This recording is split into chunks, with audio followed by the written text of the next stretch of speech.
Okay, welcome back to the next part of the video. Let me unpause here.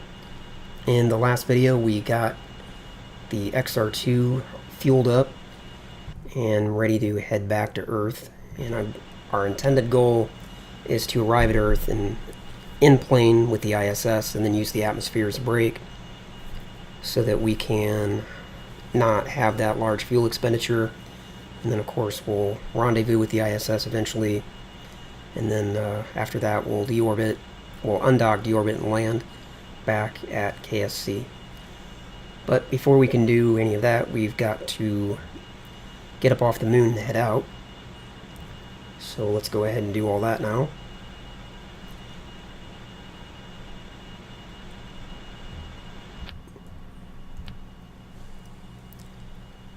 Okay, so let's bring up line plane on this side, and I like to put in the inclination that Transx tells me, which is 44.18, then space, and then the longitude of the ascending node, which is also given to us by Transx. That's 4.41. By putting that information in, then when we lift up off the landing pad and head off to get into orbit around the moon, and that's going to be at a heading of about 75.5 degrees, so we're almost facing the right way as it is. We only need to rotate a little bit. But by having that information here also in a line plane, it can kind of help us get into orbit around the moon by being able to watch our rate, if is it negative or positive. If it's positive, then we need to, yaw a little bit. So that's why I put that in. You don't have to do it. You can just watch the relative inclination given to you by Transx. But I find that this actually can be a little bit easier almost. So there's nothing to wait for, because remember, our timing worked out that we're ready to go basically right away. So let's just make sure that we've got everything open that needs to be open. We've got the radiator deployed. Got the hover doors are already open. The retro doors are already open. Surface controls are off. Rotation. Go to rotation. And we can turn off external cooling. Onboard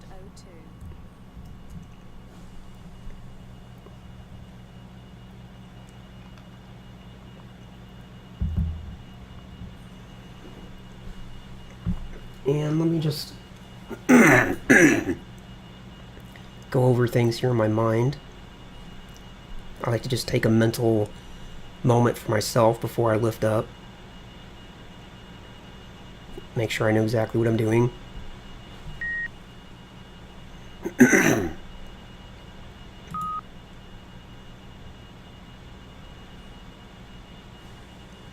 Plus, it's actually been over a week, I believe, since I last recorded those other parts, so I'm not as well trained with Orbiter as I am when I'm doing this every day. It's been a while, so okay, I think we're ready to go. So we're just going to lift up.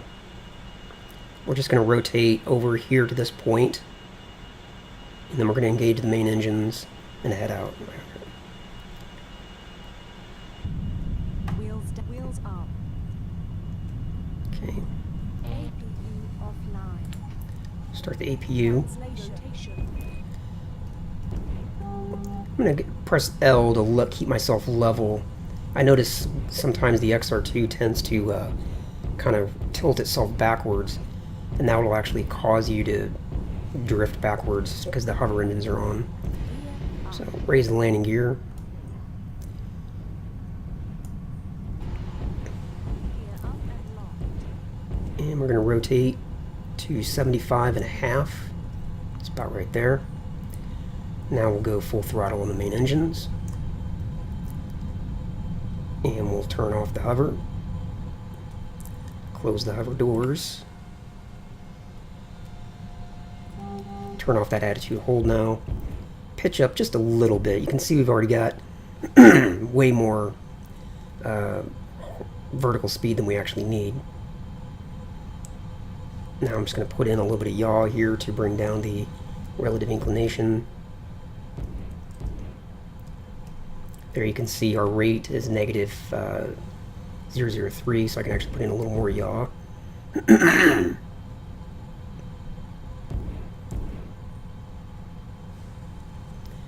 And now I'm going to be done with that. I'm going to go ahead and bring up orbit on this side so I can pay attention to what's going on with the...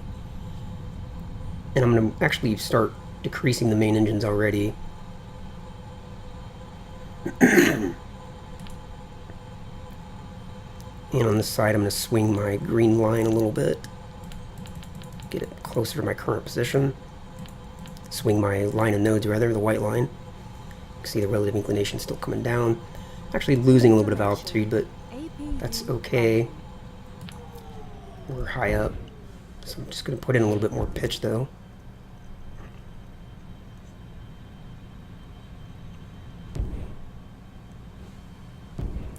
And you can see now the vertical speed's getting closer to 0.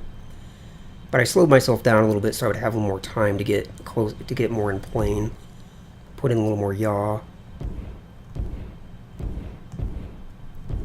Now I've overdone it.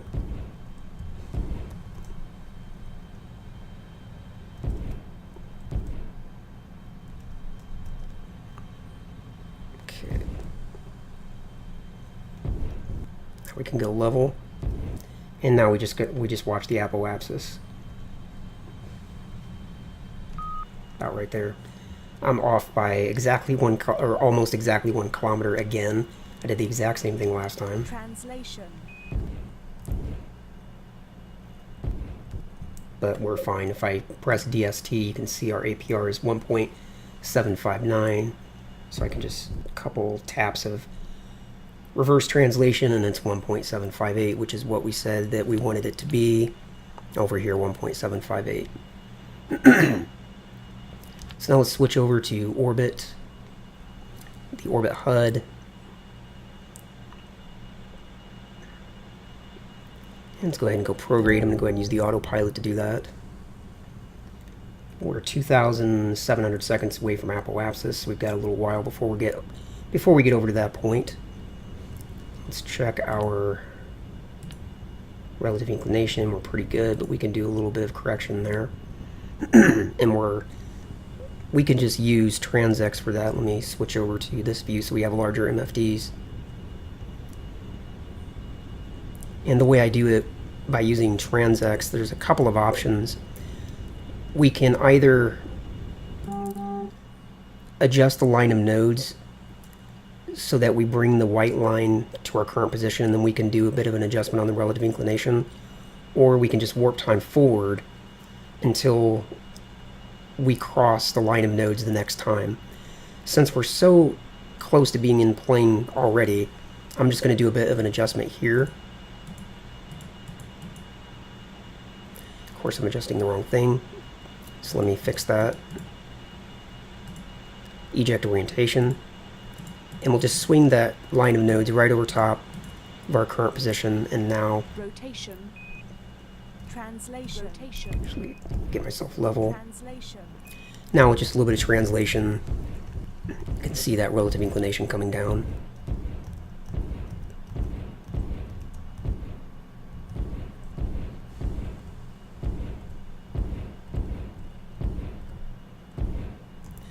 About right there. And then as I warp time forward, as I cross the line of nodes here and here, I can do another adjustment if needed.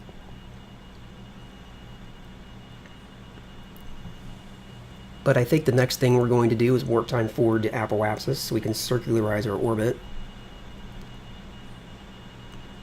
So let's do that, unless we cross the line of nodes first, in which case we'll see about doing any adjustments.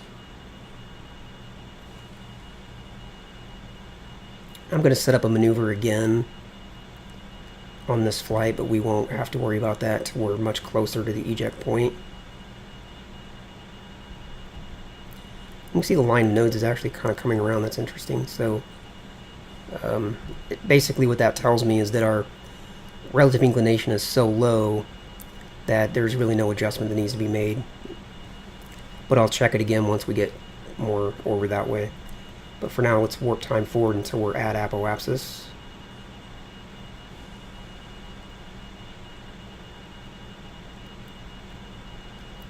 pretty close to that point. So let's rotate, Rotation.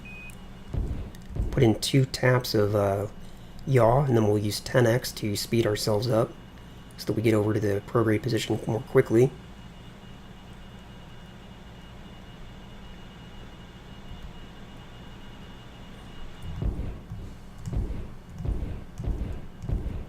And I'm just using a little bit of control 3 there to slow down the yaw. I don't actually, in this case, want to just hit kill rotate, because if I do that, then as I warp time forward, it's just going to continue to drift. So by putting in a little bit of control 3 to offset the yaw, then as I warp time forward, it keeps me closer to the prograde position so that I don't have to continually make adjustments. But as I get closer to apoapsis, I'm going to go ahead and allow Burn Time Calculator to circularize my orbit for me. And I'm going to press MD so that it's time to apoapsis, and then press the CIR button, which will circularize. And I can obviously do this manually, but it's such a simple task that I'll just go ahead and allow Burn Time Calculator to do it. And as I explained in one of my other videos recently, I kind of almost think that doing this type of thing is more realistic.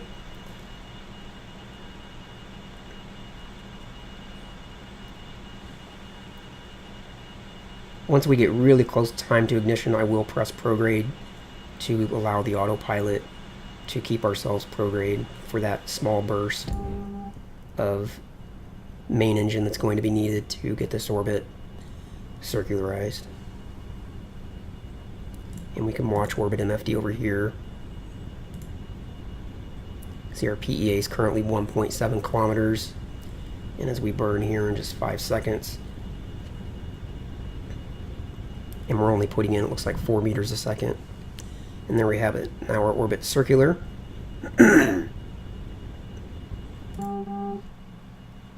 So we're done with Burn Time Calculator.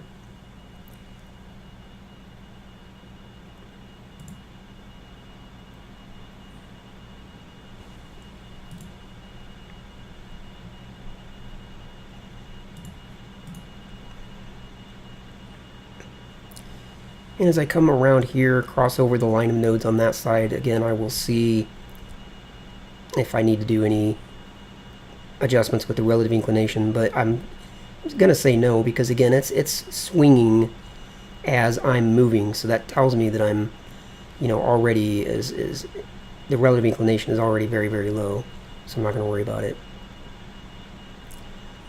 Now, before we get all the way over to the eject point, I will go ahead and set up a maneuver. So we come over here to stage 1, go to maneuver mode, turn that on, and we want to put in the amount of prograde that we can see as given here by the delta V. And I'm going to go right to medium because that's going to move quickly. We want 876.9. Doesn't have to be perfect, by the way, so don't worry about it if you see this change, if it goes from 876.9 and then suddenly you see it drop to 876.8, don't worry about that. But just put in whatever number you see at the moment. And there we have it. Now we need to go to the date, and this is very sensitive, so we're going to go backwards to hyper, and we're going to swing this forward. And this is saying, this is when we're going to do the maneuver. And we don't want to do the maneuver now, and we don't want to do it here. We want to do the maneuver when we're over here at the eject point. So we're going to swing this around until we can lay it straight over top of this position here. And it won't be exact because the date, this hyper setting isn't quite sensitive enough. There needs to be one more. And in Dimitri's version of TransX, there actually is an additional level of sensitivity. But at the moment, I'm using the default TransX because I kind of forgot about my other one. But here you can see we're a little bit too far back.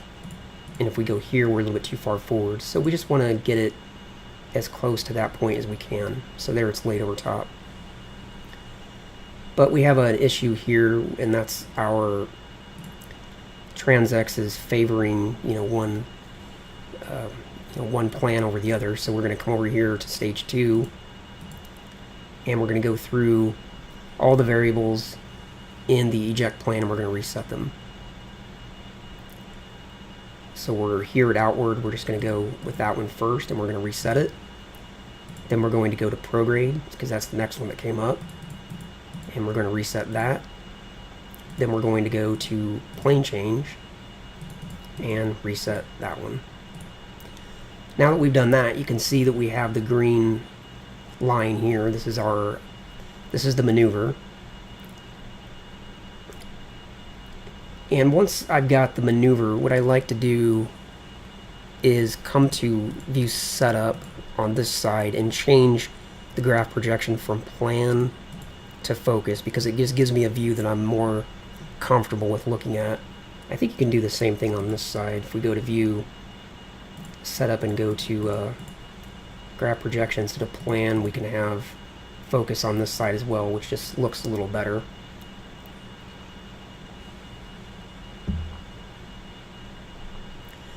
And now we can do a little bit of refinement with our maneuver. So we're looking at,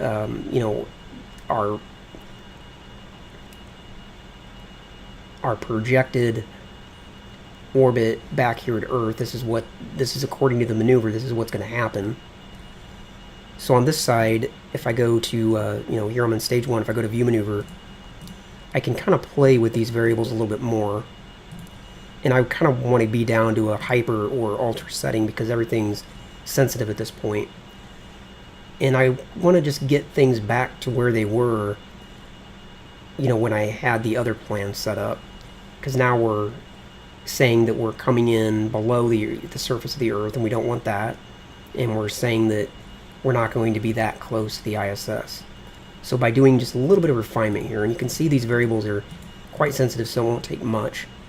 As I'm adding in positive, though, it's bringing the orbit down. That's not what I want, so I'm going to go negative.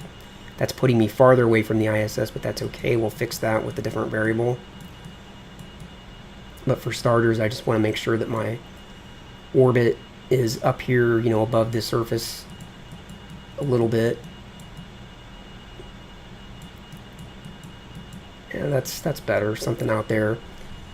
And now we can look at what outward will do as far as helping us gain the time that we need so that the ISS will be close to our position. So I'm going to go all the way to an alter setting and see if plus helps. Let's actually go super.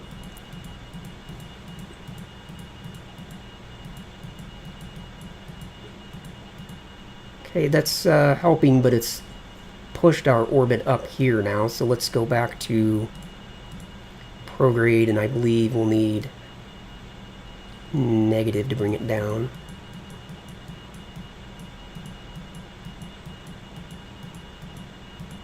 And I'm just going to keep adding negative until I can see the green line, unless I'm going the wrong way with it, in which case I'll need positive.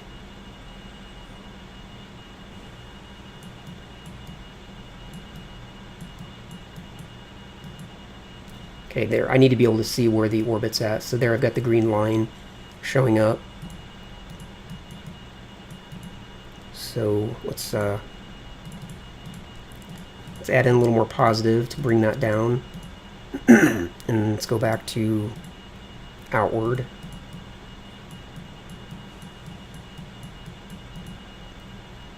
And let's go back to prograde because I don't want to lose track of where that green line's at. And back to outward, and this should do it. Okay, so this has us coming back to the Earth, and we're saying that our orbital altitude when we get back to Earth is going to be a little bit lower than the orbital altitude of the ISS, but we also know that that's wrong, and that it's actually going to come down, but we don't know by how much. And we're also saying that the ISS should be close to us when we get back, and that's also what we want. Even though we're going to be traveling much faster than the ISS, when we hit the atmosphere, we're going to slow down. But I don't really know how to anticipate how much distance I need between myself and the ISS. So I'm just going to have myself be very close, because in the last time I tried this, when I had the ISS out here in front of me by, you know, a 16th of an orbit or so, it was way too much. It was way far off. So I'm going to say that I want it to be much, much closer. Okay.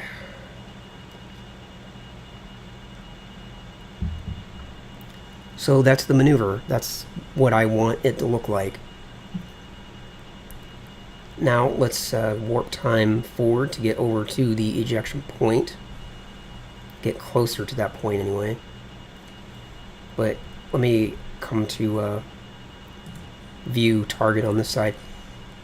We're not going to go all the way to the begin burn point and then do the burn. What we're going to do is we're going to get to at least 600 seconds away from the burn, which is 10 minutes. And then we're going to update the maneuver to make sure that things haven't changed significantly. The maneuvers can only be trusted by a few hundred seconds at a time. So if you set up a maneuver and then warp time forward by 1,000 seconds or 2,000 seconds, then you need to stop several hundred seconds before you get to the time to begin burn and check everything out. This is especially important when you have a maneuver that you set up 15 or 20 or 30,000 seconds in advance. It's really important then, but it's also still important when your maneuver is more than, 1,000 seconds away. So let's warp time forward.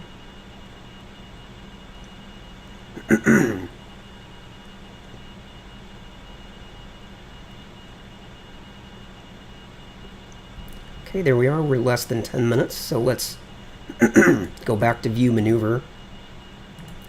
And what we'll do is we'll come to the update, hit ++ to make sure everything is current, and it still looks good. We didn't see anything just suddenly jump significantly, and I wouldn't expect it to because we weren't that terribly far away from the time to do the burn. But you will see,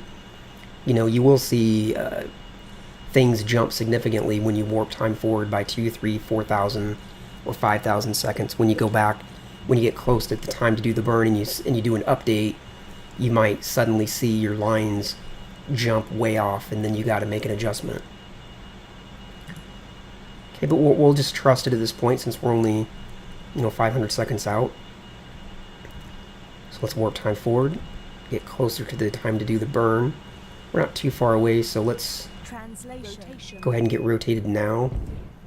Put in 2 taps of yaw and then 10x over. And instead of kill rotate, we'll just put in a little bit of 3 to dampen the yaw.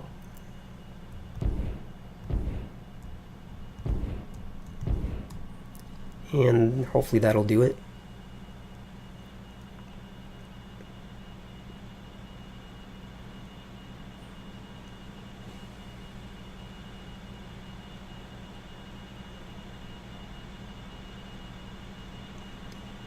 Okay, we're 60 seconds out now.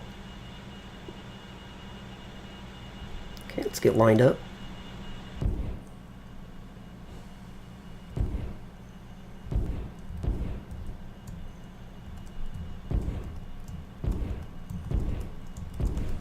We've got our green X pretty much perfectly on the center there. So we're going to do this burn in 5 seconds. 4, 3, 2, and burning.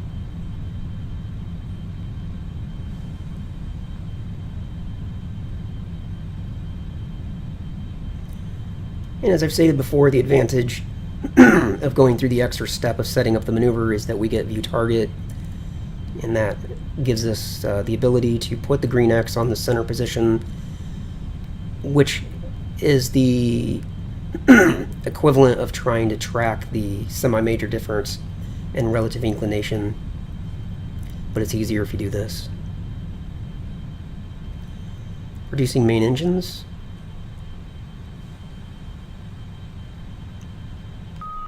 Translation. I'll just translate the green X back to center.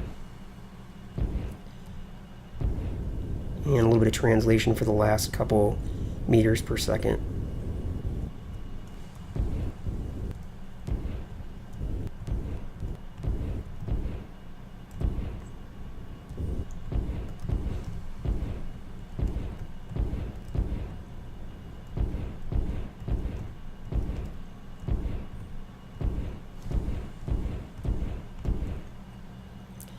Okay, we've got 0.00. We like that.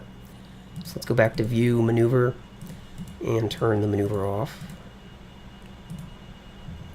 And everything looks pretty good. Now that maneuver mode's off, Transx should be updating everything more or less in real time, and then we've got a nice approach here at Earth. Of course, this is all going to change, but it looks good at the moment. There's something I can check here. We just did the burn, so ideally in a perfect world, the ISS will be, let me fix the wording again, the moon's position will be approximately very close to crossing the orbital plane of the ISS. See how close we were this time. Looks like it's either spot on or maybe the moon is slightly past. It looks like it's slightly past. So maybe we were just a couple minutes late, but I think the timing was better this time than before.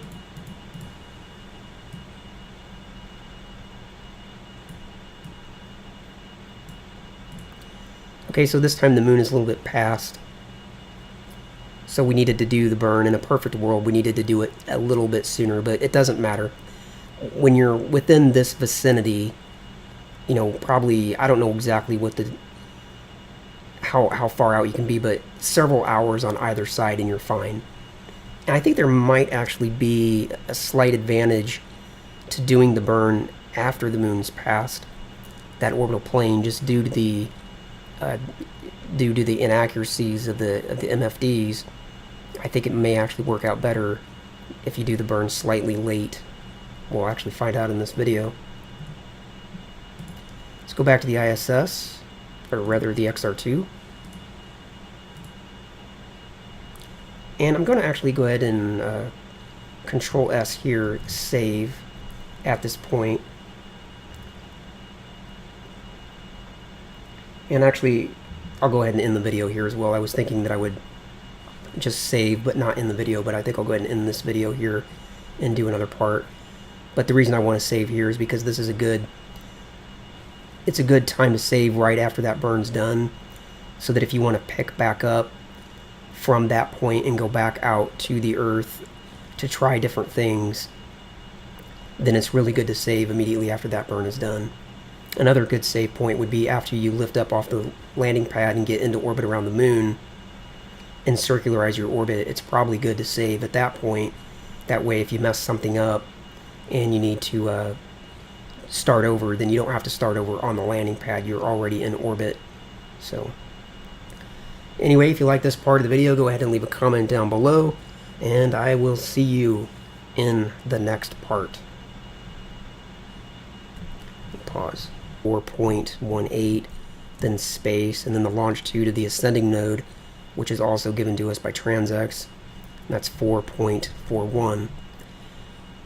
By putting that information in, then when we lift up off the landing pad and head off to get into orbit around the moon, and that's going to be at a heading of about 75.5 degrees, so we're almost facing the right way as it is. We only need to rotate a little bit. But by having that information here also in a line plane, it can kind of help us get into orbit around the moon by being able to watch our rate, you know, if it's negative or positive. If it's positive, then we need to, you know, yaw a little bit. So that's why I put that in. You don't have to do it. You can just watch the relative inclination given to you by Transx. But I find that this actually can be a little bit easier almost. So there's nothing to wait for, because remember, our timing worked out that we're ready to go basically right away. So let's just make sure that we've got everything open that needs to be open. We've got the radiator deployed, got the hover doors are already open, the retro doors are already open.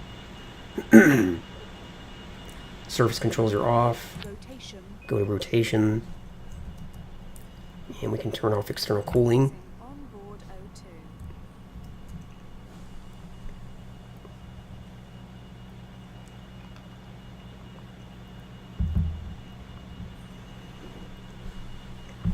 O2. And let me just go over things here in my mind. I like to just take a mental moment for myself before I lift up. Make sure I know exactly what I'm doing.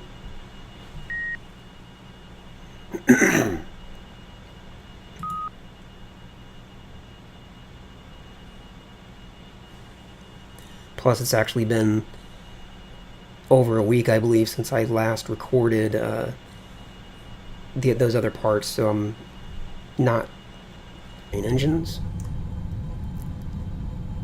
And we'll turn off the hover. Close the hover doors. Turn off that attitude hold now. Pitch up just a little bit. You can see we've already got way more vertical speed than we actually need. Now I'm just going to put in a little bit of yaw here to bring down the relative inclination. There you can see our rate is negative 0.003, so I can actually put in a little more yaw.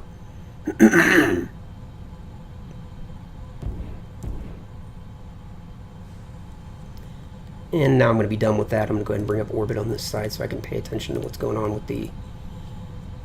And I'm going to actually start decreasing the main engines already. And on this side, I'm going to swing my green line a little bit. Get it closer to my current position. I'm not as well, trained with Orbiter as I am when I'm doing this every day. It's been a while, so... Okay, I think we're ready to go. So we're just going to lift up. We're just going to rotate over here to this point. And then we're going to engage the main engines and head out. Wheels up. Okay. APU offline. Start the APU. Rotation. I'm going to press L to keep myself level. I notice sometimes the XR2 tends to kind of tilt itself backwards, and that will actually cause you to drift backwards because the hover engines are on. So raise the landing gear.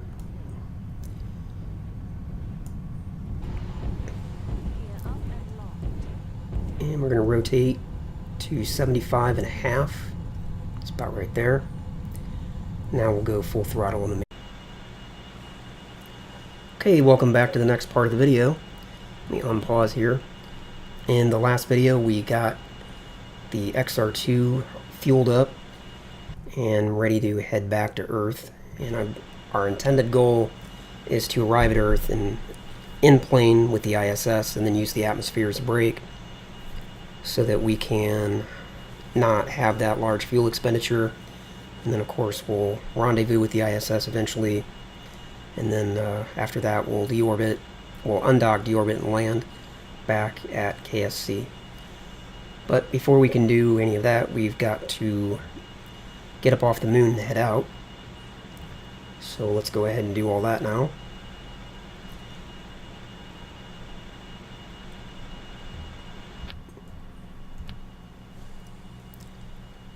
Okay, so let's bring up line plane on this side, and I like to put in the inclination that Transx tells me, which is 44.